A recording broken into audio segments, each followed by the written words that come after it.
Let's rewind a bit. The NBA had become a cultural phenomenon relatively quickly. It went from tape-delayed championships to boasting as much cultural influence as any sport in the planet. It did this through smart management and some dumb luck. By the 90s, the NBA had gone from a team-driven league to a player-driven league to a star-driven league, and it steered into it. Midway wanted to make a basketball arcade cabinet. Through smart management and some dumb luck, they were able to capitalize and created the first basketball video game cultural phenomenon. But before we get there, we need to rewind a bit. This is what most basketball video games were: heavy simulation aspects and a focus on realism and the integrity of the game. Wonderful for their time, but not likely to keep people playing. It didn't inspire a lot of excitement. Midway's parent company had recently purchased a company that made arch rivals, and a spark was lit. Again, this is not quite the excitement we were talking about, but the idea of making a non-simulation style game like Arch Rivals was intriguing to the development team. The fact it was going to be an arcade machine played a role in this decision too. Cabs needed to be exciting and bold. Anyone who's been to an arcade knows that cabs are designed to draw attention, and hopefully some coinage. A simulation was not going to cut it. The development team knew what kind of game they wanted to make. Now the tedious part began. They started coding and testing and tweaking and experimenting. Originally the game was going to have players move more naturally, but while messing around they started to tweak the game speed and exaggerate the movements. They allowed for players to jump higher than the hoop itself, and, well, people liked it. So they kept going, adding somersaults and giant alley-oops. I mean, you literally caught on fire. This put a rift on the team though. The original idea was to stay true to the mechanics of the real NBA, and some were hesitant to make such an unrealistic game. But the positive reaction to the madness convinced everyone, and they turned that dial all the way up.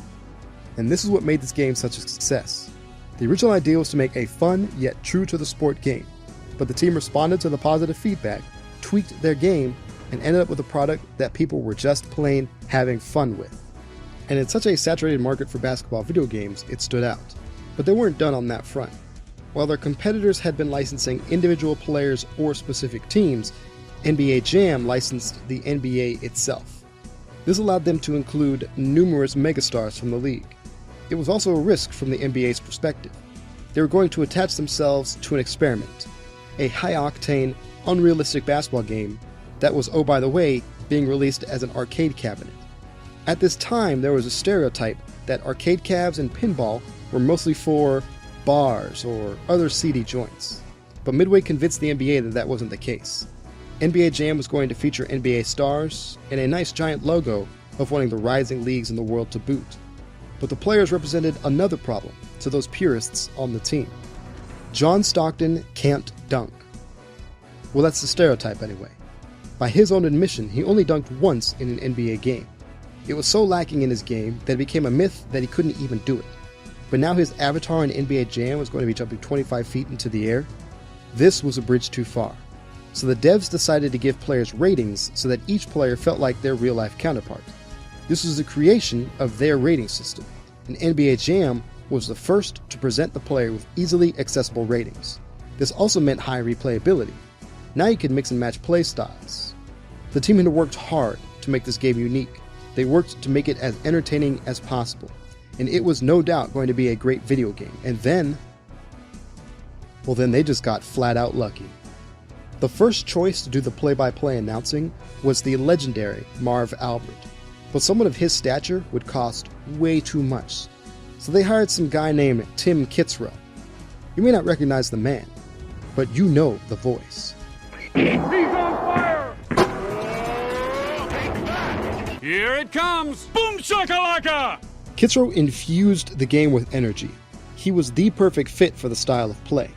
There was a script to work from, but he was also able to improvise, something he had experience in as a member of the famous Second City improv group. He also realized the importance of drawing attention to the cabinet through interesting audio, another tactic anyone familiar with an arcade will recognize. No disrespect to Marv Albert, but Kitzrow's performance is one of the greatest and most iconic works in video game history. Many of his lines became popular vernacular.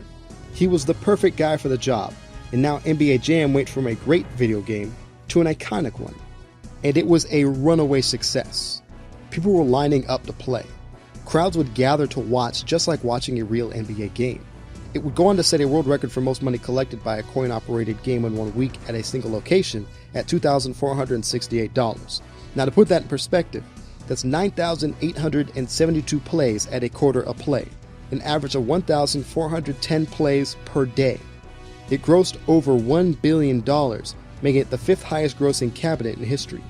And as people played and got better, they discovered strategies and pairings, and even secret codes for special characters like the developers themselves. This game lit the arcade world on fire. Then it was the home console market's turn. Any worry about the success of a port quickly evaporated. The console market was much larger, and the game reached a whole new audience, along with those excited to play their favorite game anytime they wanted at home. The game had gone from iconic to a cultural phenomenon, and it couldn't have come at a better time for the NBA. With Jordan leaving, the brand was going to take a hit, even with a galaxy of other stars. But this officially licensed game had an interesting effect. It introduced fans to teams and players they may not have been attuned to before. It allowed the semi-hardcore and casual NBA fan to solidify a fandom in something. Imagine being a young kid in, say, North Dakota, who has only known the poetry of Michael Jordan, and find yourself without a rooting interest in the NBA. Suddenly this game falls into your lap, and you find yourself gravitating toward a pairing of, say, Larry Johnson and Alonzo Mourning. Thanks to the uniqueness given to each player, you feel like you know them, and you find yourself rooting for the Charlotte Hornets when they're on TV. This game was one of the first to introduce fans through the medium of video games, because its scope was greater than just the fans of the sport itself. Unfortunately, Midway did not have rights to do their own port. They had to deal with Acclaim, and while the port was good, Acclaim would take the rights to the name NBA Jam in 1996. Acclaim could not follow up with a good sequel. Midway did follow up with a good sequel in NBA Hang Time, but the brand confusion meant their game didn't get off the ground in the same way. Acclaim would continue to use the NBA Jam name, while Midway created good successors in NBA Showtime and NBA Hoops, but the mix-up was too much to overcome. Eventually, Midway stopped making games and folded in 2009. The game was revived in 2010, and there's even talk of a new game in honor of its 25th anniversary. NBA Jam was basketball's first defining game, but its reign was short, and the door is left open for someone else to pick up that mantle, for someone to change the genre, for someone to come in and revolutionize basketball video games. EA Sports. It's in the game.